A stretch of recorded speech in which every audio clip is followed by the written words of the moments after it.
good evening, guys. It's time to begin Bollocks this evening. We are so prepared here in the Bozard Ford studio like we always are. Mr. Met Man over there, he's saying he has nothing to do with it, which he does not. But we got to talk about some amazing sponsors coming up soon. But Lenny, how you doing, man? I'm good. I'm real good.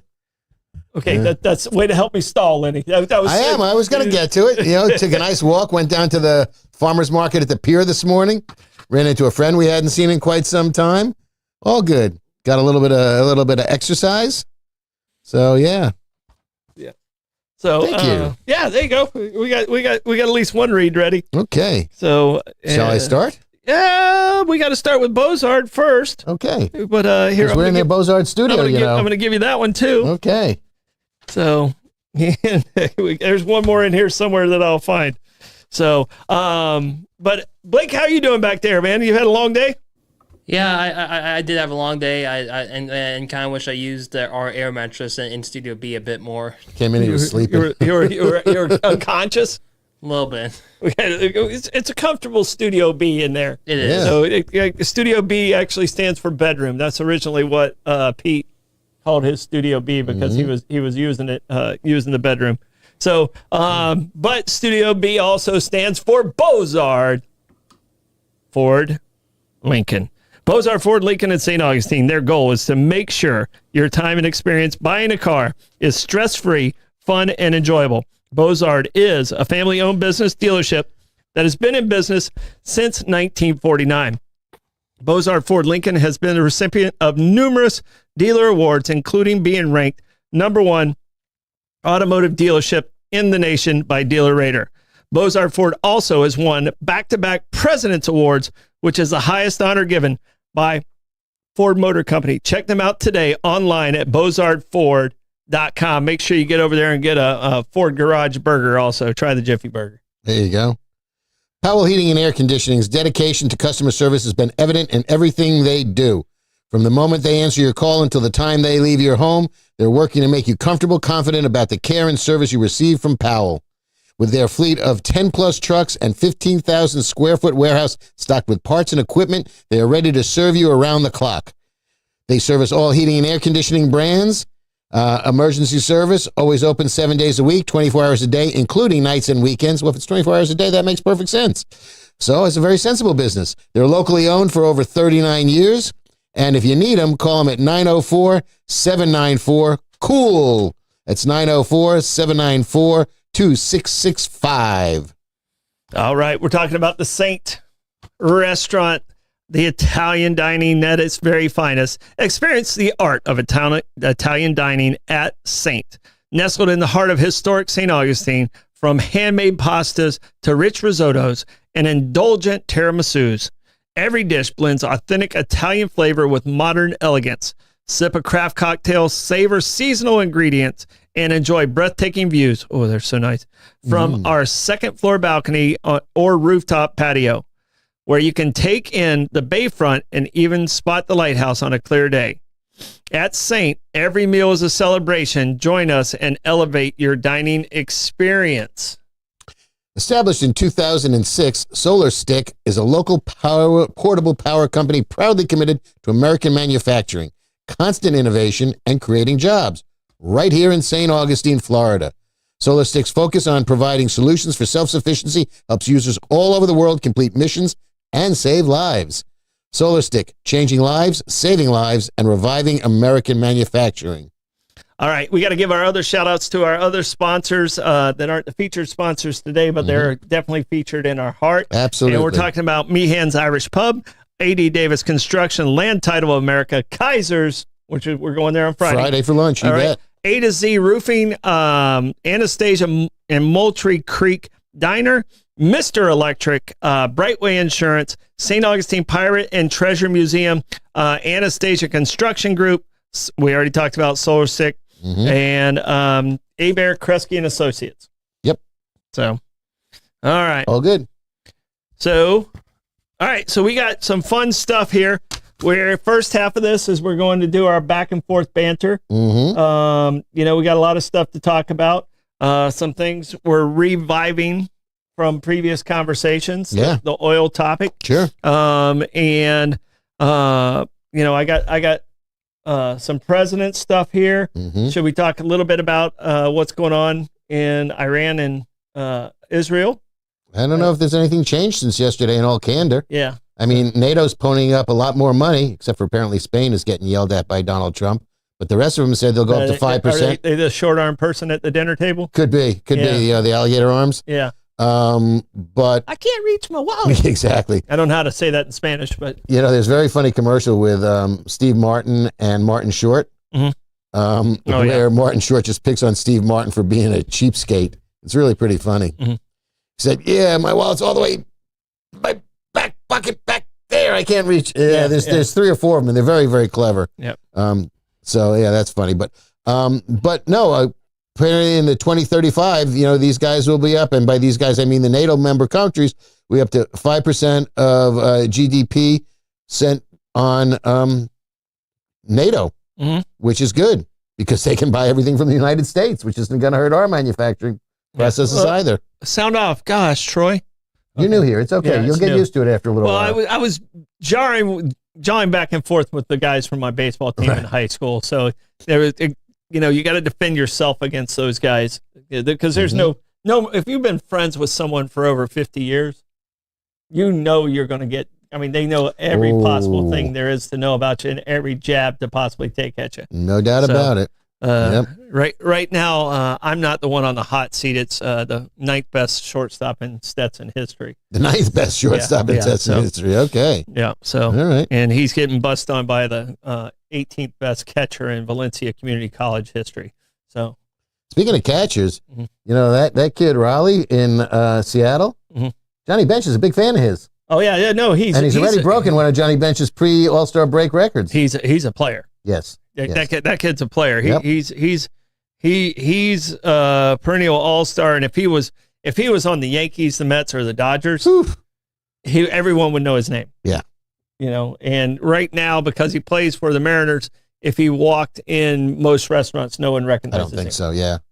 So, he's pretty young too. Can you put a picture up of Raleigh, and just because I don't think people even know who this kid is. He legitimately could be the best baseball player in the league right now. The way he's hitting, he sure is. They're talking all sorts of phenomenal numbers. I just hope he stays healthy for the season and does what he does. He's a solid defender too. It's not like he's just on one side of the ball. No, he's not a DH. Not in the least. Yeah, no, he's a good ball player. Yeah, So he looks like he should be selling cookies at Publix. He doesn't look like a professional athlete. Oh, baseball players never used to until now. Recently, baseball players used to. They're jacked now. Yeah, they used to have pot bellies and limber on out there and. Yeah, but I came up right as the steroid era kicked in, which is not good for a guy who's 5'8" and weighs 140 pounds and refused to go on steroids. Well, there you go. And the steroid era I grew up in, it was a lot of horse tranquilizer or horse steroids and stuff like that. It wasn't really made for humans. And there was some bad. It wasn't the HGH stuff and things like that. It wasn't Balco. Hadn't got that science, that much science into it at that time. That was Balco that started doing all that stuff out in San Francisco for Barry Bonds. It was the one that has the hairy patches on your back and stuff. Exactly. And your voice goes up a couple of octaves. I'd have to shave my roommate's back, and it wasn't pretty. So. No, that was the ugly portion of the steroids, but it wasn't outlawed in professional baseball, and it wasn't outlawed right then in professional baseball. Yeah. So before we get too far into this, I want to shout out to a group of young men that have started following us, the Sigma Alpha Epsilon House at UF, the SAA fraternity. Okay. They started following us. They find us very funny and educational. What? And that doesn't sound they're confused because they think we are brothers. Oh, okay. So, it's two handsome men. Well, we do have similar beards. That's exactly right. That's what Julie said. Oh, you're brothers in beards. Yes. Very similar beards indeed. So, yeah. So just, boys, enjoy the show. You have Hannibal Lecter behind your shoulder? Who do you think that actually is? Leonard, would you like to guess on who that might be behind me? Oh, that's insane Rudy Giuliani. Indeed. It's probably been better with Hannibal Lecter. It would be. Yeah. Hannibal Lecter was more successful in the long run. And Poor Rudy. And did Rudy didn't show up good in that Sasha movie. No. Oh God, no. He did not appear. He did not appear like a good human being. It was not a fall from grace. No. It was a streaming nosedive to the turf. I mean, we probably should have known when he married his first cousin. So who knows? Okay. All righty. That's true, by the way. He married his first cousin? Yes. Oh, I didn't realize it was his first cousin. So, in It St. was the Augustine. first one he got to. Yeah, St. Augustine, they tell me, like, you used to have to ask your grandmother whether or not you're how closely you were related to your future spouse. Yep. You knew you were related, but was it within the boundaries of acceptability? So Okay, never mind. There was a second cousin. second cousin. Oh, well, there you go. See? Second cousin once. Now, don't you feel bad for poor Rudy? Yeah, because first cousins just you end up with an extra arm and big foreheads. So, according to the people in Central Florida. Hey, the Jumbo Shrimp won last night when Bobby went to the game. Very good, Bobby. 10th inning. Maybe the Mets will pick up on that tonight and actually win a baseball game. Yeah, he says he still doesn't like the ghost runner deal. Yeah, no. But I mean, isn't it in the pros too? Yeah. It is. That's where it started. It's not just in the minor leagues. It's Yeah. in the pros too. Yeah, the last person to make out Yeah. starts on second base in the first extra inning. Yeah, we always called that a Texas tiebreaker. Mm-hmm. So and it's been in softball for decades. Yeah. So Yeah, but it's like tournaments because you got to keep the games on schedule. Well, that's it. And you needed to break it, so that it was the Texas tiebreaker is what we called it. yeah, but Put the guy modern on second. but modern fans all like they now call that runner the Manfred runner because it was introduced in 2020 in the year that we shall now talk about with their 60 game shortened season. Right, and it was also an effort to get the games going faster. Yeah. You know. Yep. Yeah. But yeah, so it's I kind of like moving the game. Yeah. I like moving the game along. Hey, the pitch clock has not and been it a doesn't detriment. count in playoffs. No, they're not they don't doing do that in playoffs. So I'm good with that. No, I don't. They're not going to touch it in the I playoffs. hope not. No. Hope not. Yeah, but the pitch clock, But like you scared people. change that picture. I just don't like looking at Rudy. You know, I'm not a Rudy fan. Yeah. You know, just change it to something a little more acceptable there. Yeah. Even if you put Raleigh up there, or Juan Soto or somebody, being we're going to be talking baseball soon. Right. It is Wednesday. Yeah. I did dress for success. All right, so I have over here, I have President's IQs. Mm-hmm. You have oil. Mm-hmm. And what is another one that you have over there that you wanted to possibly talk about? Leon Day? Spies. Well, Leon Day is just simply, it's today is halfway to Christmas. All right. It's the midpoint between now and Christmas, and it's Leon Day, which is Noel spelled backwards. Got it. So that's Leon Day. All right, Blake, we have spies, presidents, and oil. Let's do oil. Okay. Oil. Mm-hmm. Well, this is Oil following. Can Boyd. Great nickname. Yep. And not a bad pitcher when you come right down Oh, to no, it. he was solid. This is following up on our conversation yesterday, and I want to preface this by saying no dinosaurs were hurt in the making of oil. So it is now a fallacy that we can accurately disprove that dinosaurs is gasoline, because they isn't. Mm-hmm. No, unless you go to Sinclair. Fossil fuel Right. is not real. Correct. Well, it's not those called- fossils. Little, teeny, tiny fossils. Plankton No, and I don't- algae. I don't think they have bones. Don't a they whole need lot. to have bones to be fossils? Maybe. Okay. Maybe. No, because you have plant fossils. There's fossils of plants, too. Yeah. Okay. But, so how it works is that crude oil, which becomes petroleum, is a fossil fuel, as it's still called, but it's formed over millions of years. Mm-hmm. And what happened when there were shallow seas all across the planet, there was algae and plankton in those seas, and as they would die, they would shrink to the bottom, or they would fall to the bottom. And over the course of time, mud and silt and sediment would get in and create a layer over them, and then more mud and silt and sediment would come in, and more seas would happen with more algae and plankton dying and sinking down.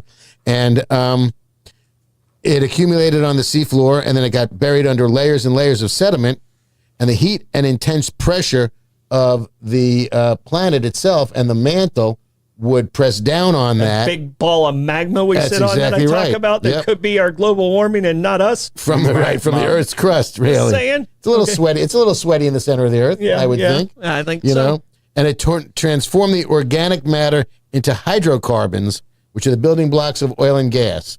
So it's sort of like a 4-step process. You know, the plankton and algae die, they settle on the seafloor. The sediment builds up and buries the layer of organic matter deeper, subjecting it to the increased heat and pressure. Then a process called diagenesis gradually converted the organic matter into a waxy substance called kerogen.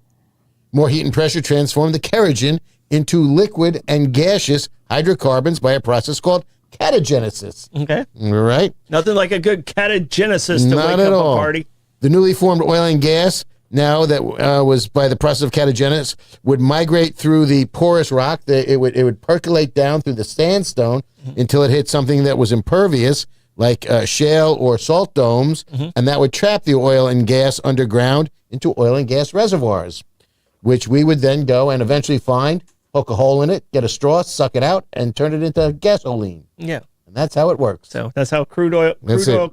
comes to be, and I guess natural gases is very It's similar. one of the natural gas. It's the oil and the gaseous byproducts of the hydrocarbon going through diagenesis, and then catagenesis becomes the oil, liquid oil, or natural gas. And again, no dinosaurs were hurt in the making of this. And now the only and every now and again you can still see a Sinclair gas station that had the dinosaur as their Yeah. logo. Yeah. Yeah. So It's not a real thing. no. Well, they have to change. They have to change their mascot. Until 2 days ago, I thought that oil was from dinosaurs. Yeah. So And now we have educated our audience. yes, and I read it and I was like, oh my gosh, it's been a conspiracy the whole time. Yep. And by the way, Bobby, it was oil, Texas tea, black gold. He forgot the third name. Oh yeah. So Yeah, for the Clampets. yeah, Jed. Jed. Yeah. He was shooting at some food. Yep. And up from the ground come a bubbling crude oil, that is. Texas tea, black gold. Yeah. Move to Beverly. Yep. Take the whole family. Yeah. Put 'em in the truck. When they went to buy it, Jed said that the guy offered him some new kind of money called millions. I like that show a whole lot when Jed would be sitting on the park bench and the hustler would come and sit down next to me, talk to him, and convince Jed to make a donation to a charity or buy into something. And he said, yeah, just, write a check. But there's too many words to do it. So just use the shorthand. Cash, It was yeah. right. It was the Committee Against Starving Humans or whatever it was. Yeah, Just use the first letter of each word. Yeah, Cash. cash. Yeah. So that worked out pretty well for Jed, apparently. I mean, and the fancy eating table, Yeah. with the biscuit holders. Yep. That was always nice. You know what the fancy eating table was, Blake? No, With the biscuit holders? no. That was their pool table. Right. So And the cement pond. you know what a cement pond is? No. That was a swimming pool. Got to get you some reruns of the Beverly Hillbillies, Beverly son. Hillbillies. I watched them in black and white. I've never seen this show before. Oh my goodness! Then they moved into color. Yeah, Ellie Mae. Woo. Yep. Yeah, she was rocking Daisy Dukes well before Yeah. Linda Carter was on Wonder Woman. Dukes of Hazzard. That wasn't Linda Carter. Oh, that was She was Wonder Woman. It was I can't remember her name. Oh. I know her Jeep's name was Dixie. That's the part I remember. The Dukes of Hazzards. I can see her. I can visualize her. Why can't I think of her name? They'll put it in the comments. I'm sure who played Daisy Duke. Yeah. All right. So we got Huh. oil. Oil we just went through. Yep. So the article I was reading was about Rockefeller wanting to make it sound like there was it was like diamonds, black gold as you wish. But it's probably not as rare as the oil companies want us to believe. Right. So Bobby. What happened was the dinosaurs were much higher up, not on the evolutionary scale, but on the geographic scale. So the oil started lower down when all this disintegration of the algae and the plankton was much further deeper into the Earth's center. yeah, The dinosaurs were, what did we figure out yesterday, Blake? The deepest one was like 8,000, Yeah, and oil is down at 40,000 feet. It's as low as 40. So they weren't on the same levels. So So Right. the dinosaurs were such a a minute portion of Right. the entire mantle and everything else that's involved in this. So no, I found it. I think everybody was told, oh yeah, the dinosaur. I mean, I think there was a Schoolhouse Rock on it. Yeah. So about oil and dinosaurs and all that. Well, fossil fuel and the alliteration is so much better than calling it plankton fuel or algae fuel. Algae, yeah. And there's an unlimited supply. We just got to figure out how to get to it. Yeah. So that's what's wild. As our president would say, drill, baby, drill. Yeah. So I think we got enough there. It's just get the processing going.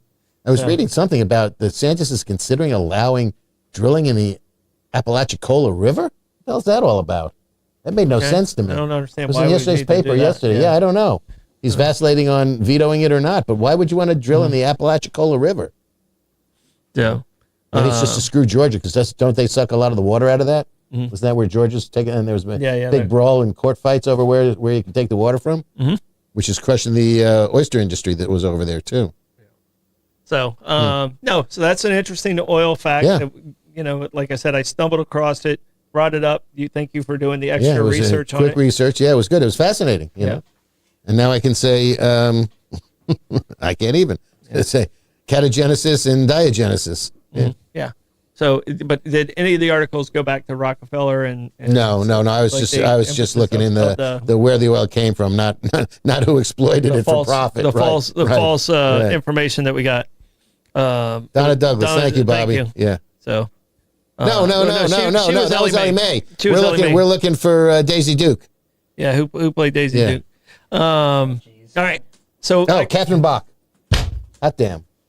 Catherine Bach. BHCH. Oh yeah. Okay. Yeah, that sounds right. Yeah. Okay. So. We're back. Yeah, wasn't she a Playboy model too? No. Okay. Let's see. I think that was that Barbara Bach who married Bach, who married Ringo Starr. Okay, it was Barbara Bach. Yeah. So, all right. So we got president's IQs and spies. Right. All right. The couple spy other who one loves offs me. too. Right. President's IQs or spies, Blake? Which way we're going? President IQs. All right. So what I did is I stumbled across the list of IQs and all the presidents. One of the dumber presidents was Harding. I think he was the dumbest. Warren G. Warren G. was Also not too terribly successful, and he's pretty corrupt. Yeah, very, very corrupt. Yep. So I think he was one of the lower end ones. So I went to the ones that you and I both have taken IQ tests. Right. I had you by 1 point. Damn it. Which has to hurt a little bit. Damn it. I was 142. You were 141. Right. We both can get at 140. You can get in Mensa. Yeah. But I went to the next president that was above my IQ. There's a couple that are 141s and halves and stuff like that were in there, but I didn't have them. I didn't have them on my list. Okay. So the first one on the list, he's ranked about 12th or 13th, is Richard Nixon. All right, and he's 142.9. And this is, I think the average IQ right now in the United States is like 115 or 110, somewhere around there. So all these guys are above average. I'm not. You'd like to think so. Yeah, I'm not taking that away. I mean, George W. What? So apparently the most recent study says the average IQ is like 98. What? Well, America's gotten dumber without a doubt, and it's probably the smartphones and tablets that have certainly convinced that. And not to mention, country right now. Yeah, with good reason. What was just for my own satisfaction? Can you go back to the average IQ of Americans in 1960? Just to see if you can find that fact. So either way, these guys are all above average. Yeah. Okay, so I'm not saying any of these are dumb guys. You can't get to be president and being a dumb guy. And even the lowest IQ was above average. Yeah. Okay, the lowest on the presidential list of the 47. There's less than that, but there's actually 45. But on the list because of Cleveland and Trump. And Trump. So the lowest one was in like the 120s. Well, and a lot of it, we were talking about this, before we started the show, is a lot of this is going to be sort of guesstimates because, how do you know what George Washington's IQ was? You can sort of, They did have figure him it on out. the list. I can. Yeah, I understand, but I'm wondering how they gauged it. Yeah, but by his writings, I think Okay. is what they did. Okay, that would make sense. Because there was a lot of writings at that time. And, Boy, in that case, where was Thomas Jefferson? I can't wait to hear that Okay, well, he's on the list. one. I would think, yeah. He's on the list. I'm not peeking. I don't right, have my don't- glasses yeah, on. don't I can't see that far away without my glasses. So, the greatest president of all time is Abraham Lincoln. Okay. He is just above Obama. Obama was 145. Okay. All right. Just above Obama at 148. Okay. Blake, did you find that one or no? I'm still having a hard time trying to find like exactly what the exact number is, but I think I did see like an average of the states though. Okay. So I might need to do some hard math real quick. Give me some Okay. sec. Oh, the average of the states. So Is that Will Ferrell playing George W. Bush? yeah. Why, yes, indeed it is, Lenny. We saw that show. He was fabulous in that, by the Yeah. way. He was excellent. It was really surprising. Was that one 43? Is that what it was? Yeah, called? something like that, yeah. All right. Just above Lincoln at 150, the man who spent the most time as president, most days as president, FDR. FDR. Yeah, I was wondering where he would be. All right. At 150, just barely above FDR, 150.8 is JFK. Okay. All right. Harvard man. All right. Now, Actually, I this think one, Roosevelt might have been Harvard, too. this one, I mean, I don't think there's any shockers on here for you. Okay. There's going to be some shockers on here for some people, but you know enough about the president, so you know where they're going to fall. This one caught me off guard, and I didn't expect him to be on the list Okay. because I think of him as a tough guy and a rough guy. Teddy Roosevelt. Teddy Roosevelt's at 153. But he was erudite and educated as well. Oh yeah, no, he came from a very nice, Yeah. great family. Yeah. I mean, he was educated, but when you think of Teddy Roosevelt, you think of The Rough Riders. Yeah, Rough Riders, which there was only one horse, by the way. Right, and he got it. Right. No, he didn't. He was second in charge. Oh, yeah. He wasn't on the horse. He was Okay. second. He wasn't even in charge of that, and he left Congress to go with the Rough Right. Riders. But he was second in charge. He wasn't first in charge of that. So I always thought he was first in charge. Yeah, I always thought he was the guy on the horse. No. There was only one horse, and he wasn't on it. All right. Next, Woodrow Wilson. Okay. He was at 155.2. Okay. This Makes sense. guy is tied with our current president, and he's somebody. If you didn't know this man, you would think, okay, he's just a dumb hick.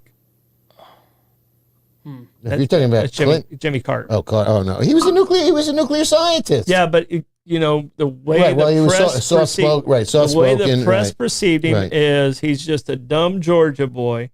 He was a graduate. He was a nuclear Annapolis, He right? was a Annapolis grad, And a nuclear engineer. Nuclear Yeah. engineer, Yeah. and he was brilliant. And he's 156, Okay. and he's tied with Donald Trump at 156. Okay. Who took the test for Donald Trump? Yeah. So I mean, you can't take away your beliefs. shrewd. Your beliefs can be what your beliefs are, but this is where Right. we're at. No, I got you. Go ahead. All right, He's all a right, shrewd man. I'll all right, give him all that. right, all right. So the average, what for right now is around 97.43. With Now. yeah, but Okay. with the data that's estimated from the 1960s, it was around 99.9. So it's just barely higher. yes, Okay. yes.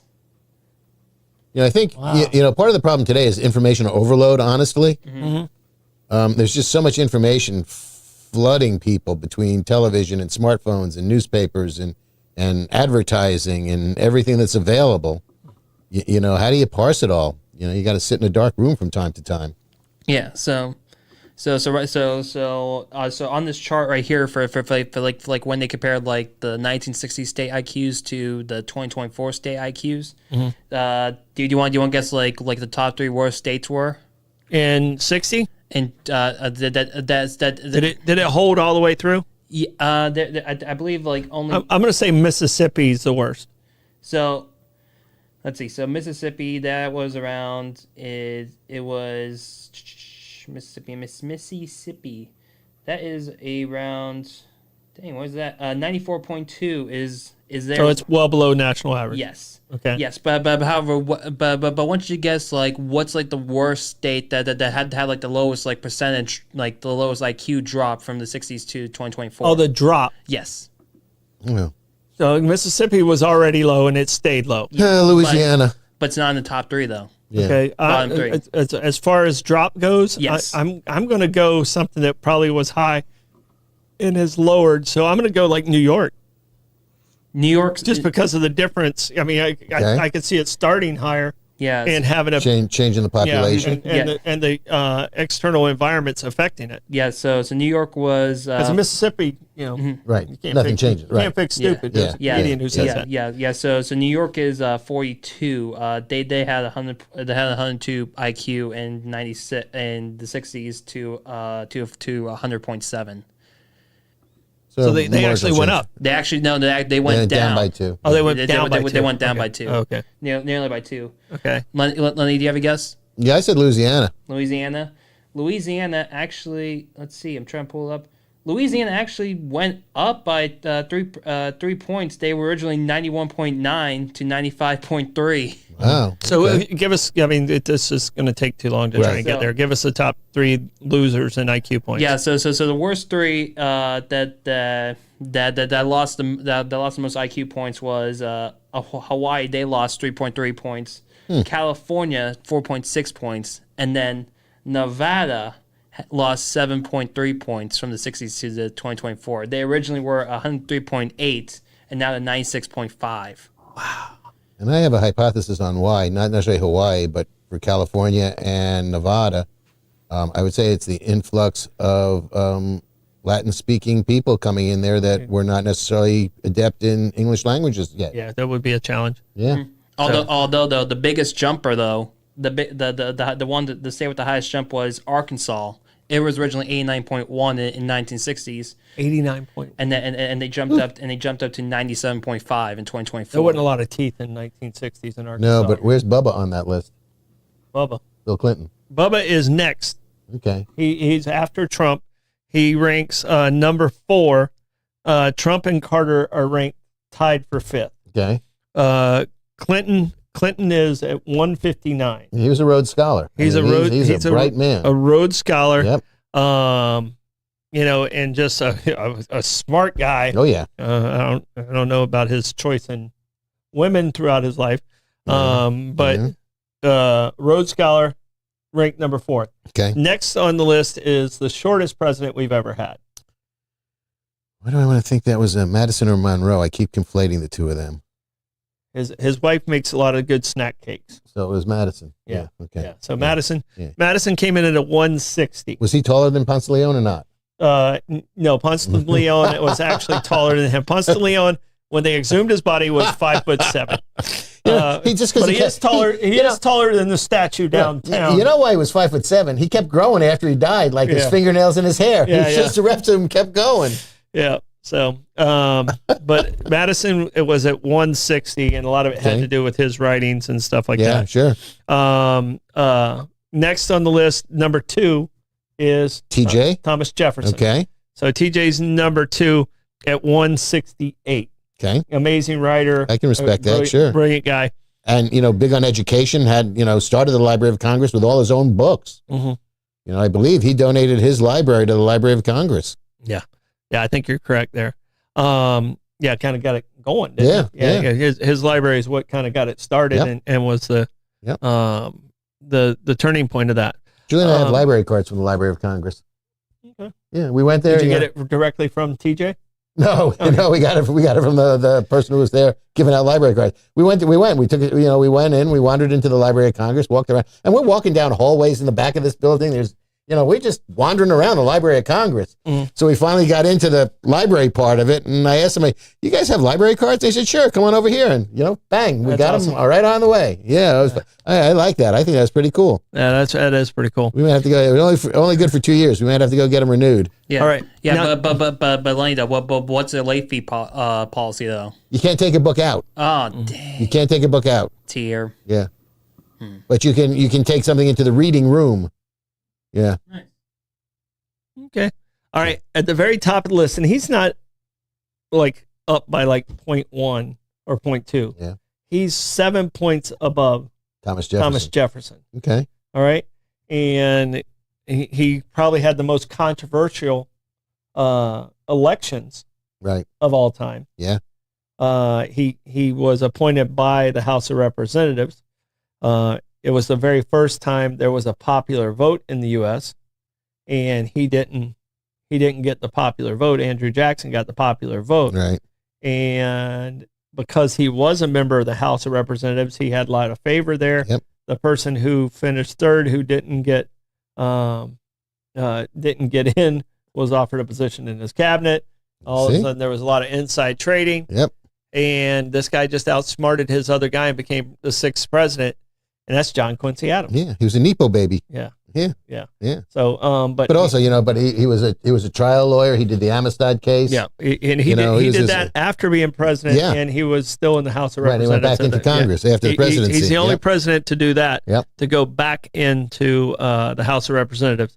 But I can tell you, this list is very interesting. I wanted to see where some of the terrible presidents Yeah. Where was were. Andrew Jackson, by the way? I'd be curious I'm to know where looking he to was. see.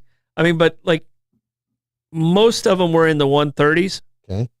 Like, okay, that one is Buchanan.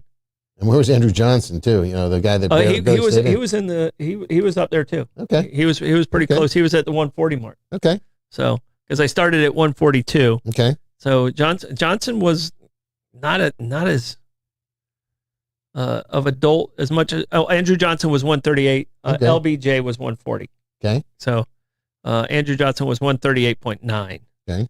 Monroe was 138.6. I'm trying to go down to the dummies. So, but I mean, even at 136, I mean, these are brilliant. Yes. Men. Yeah. No doubt about it. These aren't dolts. No.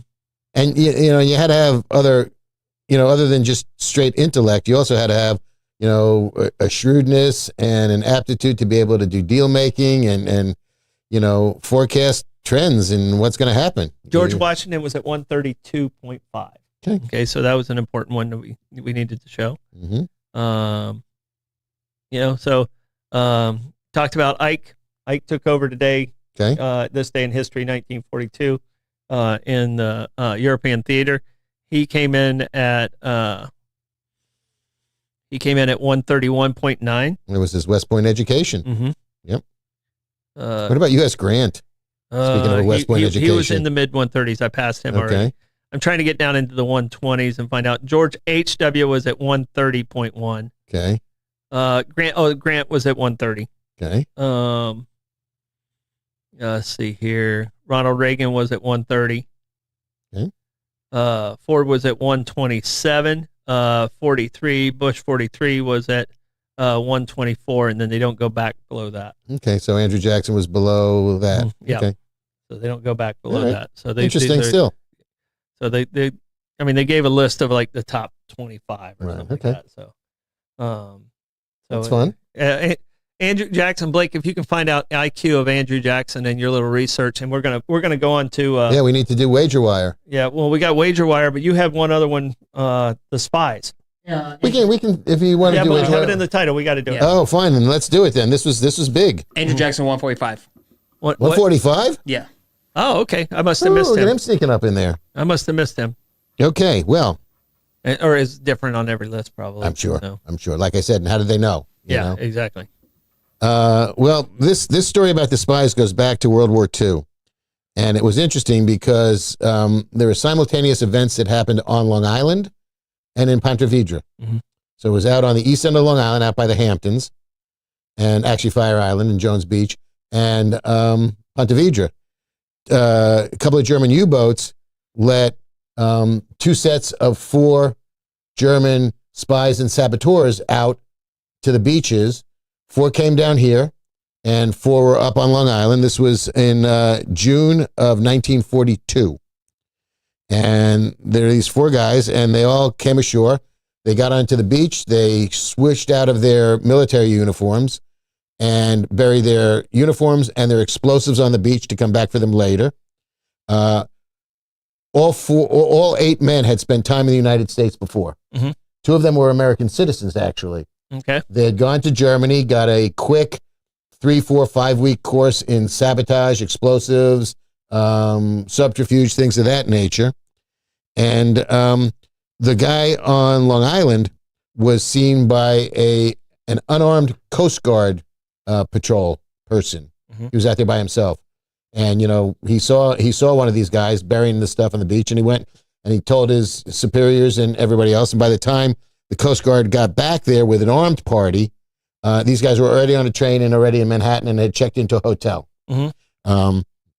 Same thing happened here. The guys in Florida got on the trains and took trains to Chicago and Cincinnati, where they were all scheduled to meet the 4 guys from Long Island, and they had their missions planned. But 2 of the guys, a gentleman by the name of George Dosh and Ernest Berger, were chatting, and Dosh said, "I'm not blowing shit up. I'm defecting. I'm gonna rat you guys out, and I'm gonna turn myself in," mm-hmm. which he did. And the other guy said, Ernest Berger said, "Well, hell, if you're doing that, I'm coming with you, because the odds are better for that." Yeah, if we're here already, this is not good. Yep. So they ratted him out, and they capitulated. They gave themselves up, and they were arrested and tried, all 8 of these guys, in a secret military tribunal, and were all convicted and sentenced to death. 6 of them were electrocuted in Washington, D.C. Okay. The other 2, Dash and Berger, were spared. Where was it? Dash got a life sentence, and the other guy got a 30-year sentence. Mm-hmm. And then later on, Harry Truman said, he committed Dash to Berger got life, and Dash got 30 years, and Roosevelt commuted his sentence to 30 years, and then he commuted it, and then Truman got Berger commuted. Okay. And then both of these guys were deported to the American zone in Germany, and they were deported out of the country. Gotcha. But those 2 guys lived, and the other 6 guys were zapped. I don't think a lot of people realize there was a U-boat captain that was just tearing up the East Coast. German U-boat Mm-hmm. captain. It was just tearing up the East Coast and tearing up cargo and ships and stuff like that. Yeah. And there was one that was right off the coast of the pier. Here. At the pier there, when there was 2 hotels there, and the people at the hotels saw the flames, and they sent boats out and helped the people on the. I mean, it was a cargo ship, okay, but it was hit by a German U-boat right there. And then there was another time where they said that the U-boat came into the inlet. And that inlet was cut in the late 30s, early 40s. The inlet that's right where the fort is right now. Yeah, that inlet used to be further down Salt Run, and that's why the lighthouse is where it's at. Right. But that was kind of a new cut in there, and a U-boat evidently came into our St. Augustine right there on San Sebastian River there, and kind of hung out near the fort. And the only thing we had was we talked about Greenbrier Road this morning. Well, that was called Bombing Range Road. So Bombing Range Road was Greenbrier Road. And if you go to the aerials, you can still see some of the circles of where they used to practice. Targets, but they practiced with flower bombs. Right. They didn't have actual bombs. So what they did is they flew the planes out from Bombing Range Road with the flower bombs. It scared the U-boats enough to go, okay, we need to get out of here. Mm-hmm. And they dropped the flower bombs on them. They're like, okay, they know we're here. Right. Let's get out of here. And that's when they said that the U-boats turned around. Okay. In St. Augustine. So, yeah, I mean, I don't think people realize how close the Germans got underwater, at least, to the East Coast. Mm-hmm. Yeah. No, they were touching it. Well, yeah, and they were devastating to, the wolf pack was devastating because at that point in time, the only way to get supplies to Europe was across the Atlantic by ship. Mm-hmm. Well, there's a good movie with Tom Hanks called Greyhound. I don't know if you've seen it. Yes. That's real good. He really did a nice job with it. And that's spooky. Him being able to get that through. Mm-hmm. You know, instead of doing the zigzag and some of Yep. the other things, they were like, no, you got to go this way. And yeah, they put him basically right in harm's way Oh, yeah. with no escort. support. Yeah, no escort. Yeah. So, all right, wager wire. Let's go, baby. I could use some help. We have a trophy. Yeah, and I ain't getting it this week. Neither one of us deserves a trophy. By the way, LSU in 2 games. That's the only good pick I had all week. Yep. And I went with the Cinderella. I went with Coastal Carolina. Mm-hmm. Yeah, you said you were going to do that, and I was like, did. you know, they had their Cinderella. Problem. They had their Cinderella moment. I'm an emotional bettor. I take the story. I take the tears. I take the the wannabes, which is why I don't do very well, unfortunately. You know, I can be a smarter bettor, but I'm not. Yeah. Okay. Here's what I wanted to find out. While St. Augustine itself wasn't directly attacked by U-boats, the city was impacted by a wider German submarine campaign during World War II, particularly sinking the SS Gulf America off Jacksonville Beach, which is very close by. St. Augustine playing a role of the coastal defense and training during the war. Because and the reason St. Augustine was important is the Ponce Hotel Right. was the headquarters for the Coast Guard. Coast Guard, exactly. So, still see officers I don't think a lot of people bathrooms. realize that. Yeah. It was training during the war, with the lighthouse serving as an observation platform and the Castillo de San Marcos hosting USO events. So the ship that they sunk was the Gulf of America? Yes, SS Gulf America. Gulf America. Yeah. Okay. All right. So, I just didn't know they were so far ahead of their time. yeah. So no. So that's pretty much what it was. So, all right. Okay. So I just wanted to kind of do a quick fact check off on my own memory there. Yeah, that's some interesting stuff, you know. All right. All right. So Coastal Carolina bit the dust for you. LSU. 2 games. It was LSU. Did you see the coach of Coastal Carolina getting thrown out in the first inning? No. It was a balls and strikes. Blake, did you see it? Which one? The coach of Coastal Carolina got tossed like in the first inning, arguing balls and strikes. Yeah, I think I did see highlights of that on Twitter though. I didn't watch that game live though. Yeah, no, it was a quick toss for a national championship game. The umpire's got to have a little thicker skin than that. So spy versus spy back up there now. Spy versus spy. Spy versus is that what he's got? Yep. Oh, okay. Yep. That's what he has behind him. Uh-huh. There you go. Outstanding. Blake, did you ever do Mad Magazine?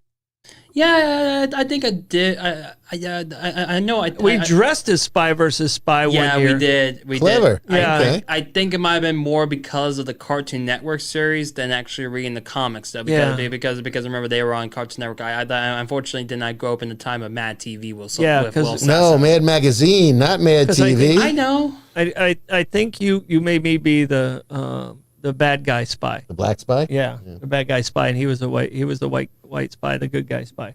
So That was some funny stuff. all right, so baseball. Yeah. Okay. The Mets suck. I'm taking them again. Who are they playing right now?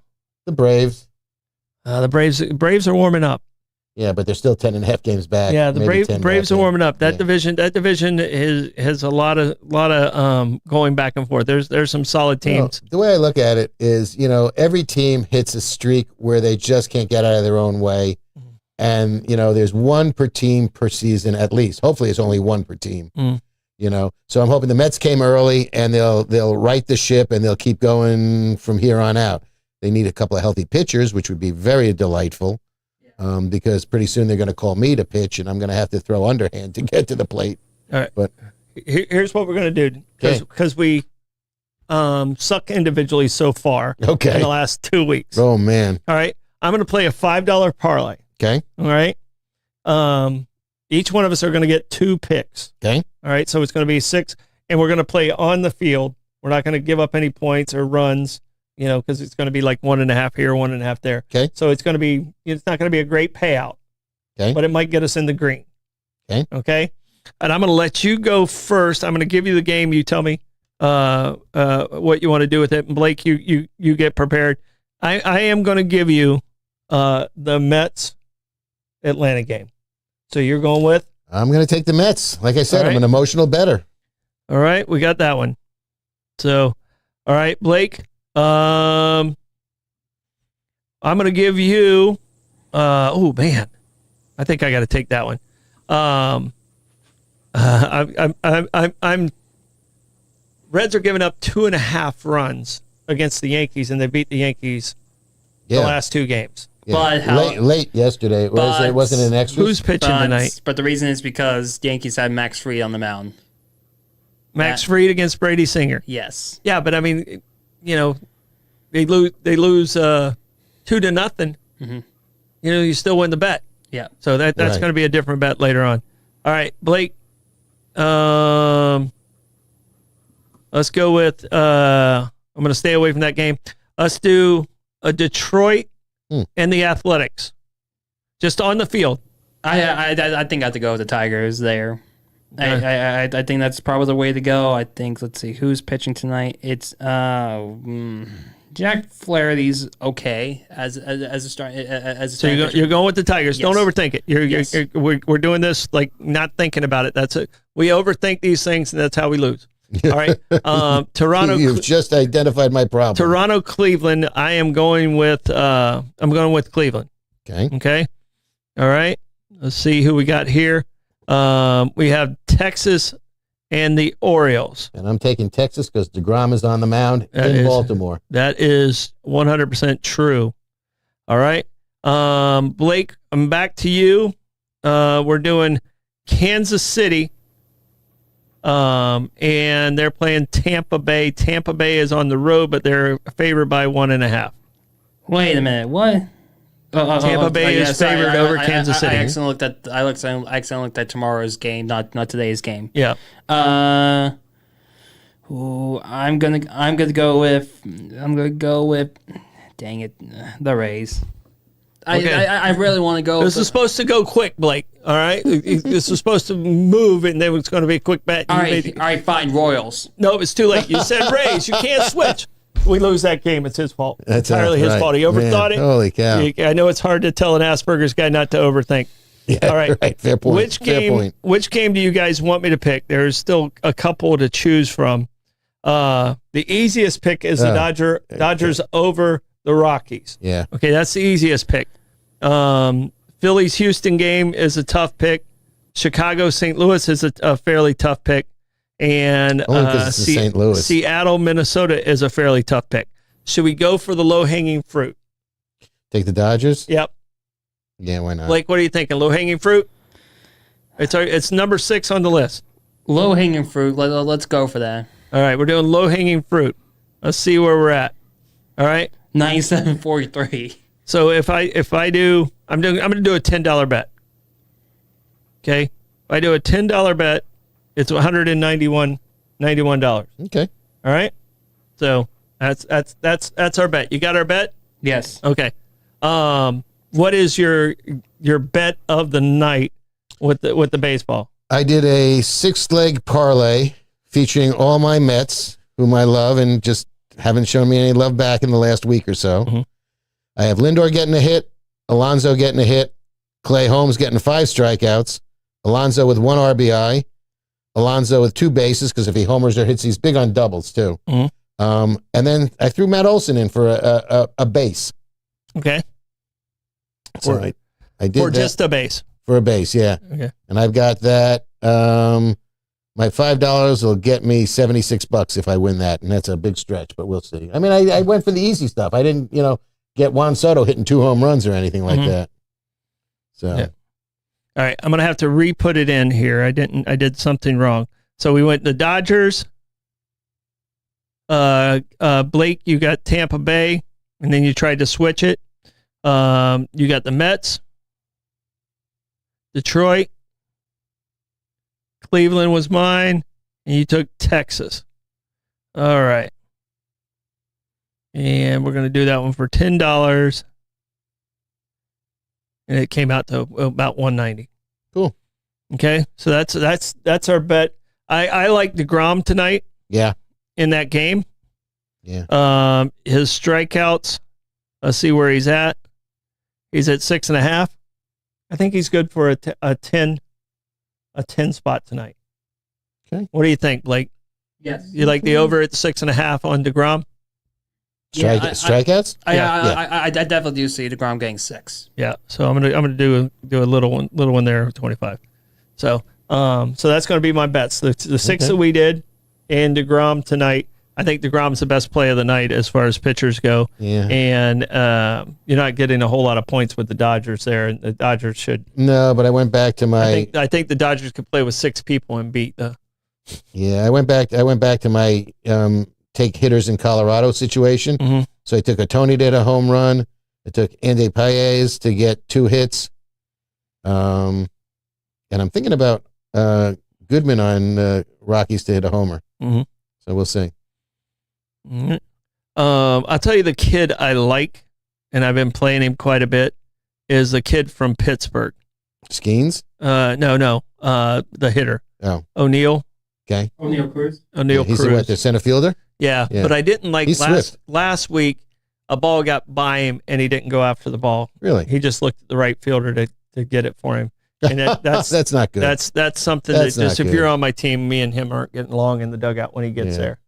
So, I've called out a lot bigger players than him. Yeah, DeGrom 7-2 on the season with a 2.24 ERA, and he's got basically a strikeout an inning. He's thrown 88 innings. He's got 87 strikeouts. Yeah. So. Yeah. So I need him to throw 7 innings in. Right. He keeps that up. Yeah. So now we're down to just baseball. Did you you had the Panthers, you had OKC. Yeah. I had. You had the Pacers, or you had the Pacers. Yeah. Did you have the Panthers? And hockey. Yes. Okay. And I stopped taking the over after that. Once it was that run of 6, 7 goals a game, I said I can't push this too much further. Well, I had the Panthers, and it was a parlay that I actually did hit, and it went to like 5-1, and it was like a 7. Was the score? The final score was like 5-1 in the final game, right. And I was able to squeak that one out. Blake and Rebecca and I were in the just kind of watching the end of the finals, like no more open, because there was an open netter. Right. That went in, and it was like, oh no, don't get another one. Yeah, one more, and then I lost the parlay. So who's pitching for the Dodgers tonight? Let's see. Yoshinobu Yamamoto is pitching tonight. Okay, and he's steady. Mm-hmm. He's 6-6. His ERA is good, but his win-loss is not so great. Yeah.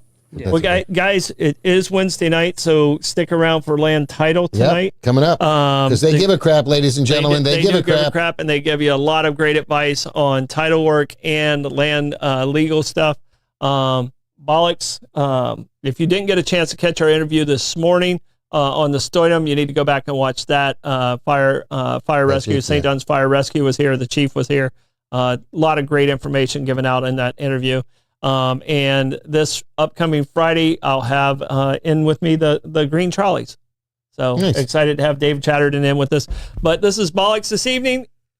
We'll see you tomorrow. Hey, by the way, happy Tony Bourdain Day. That's right. This would have been his 69th birthday. So go sit on a very short stool and eat noodles with President Obama. All right. We got people waiting for us outside. Thanks for the Mets, guys. Yep. So you.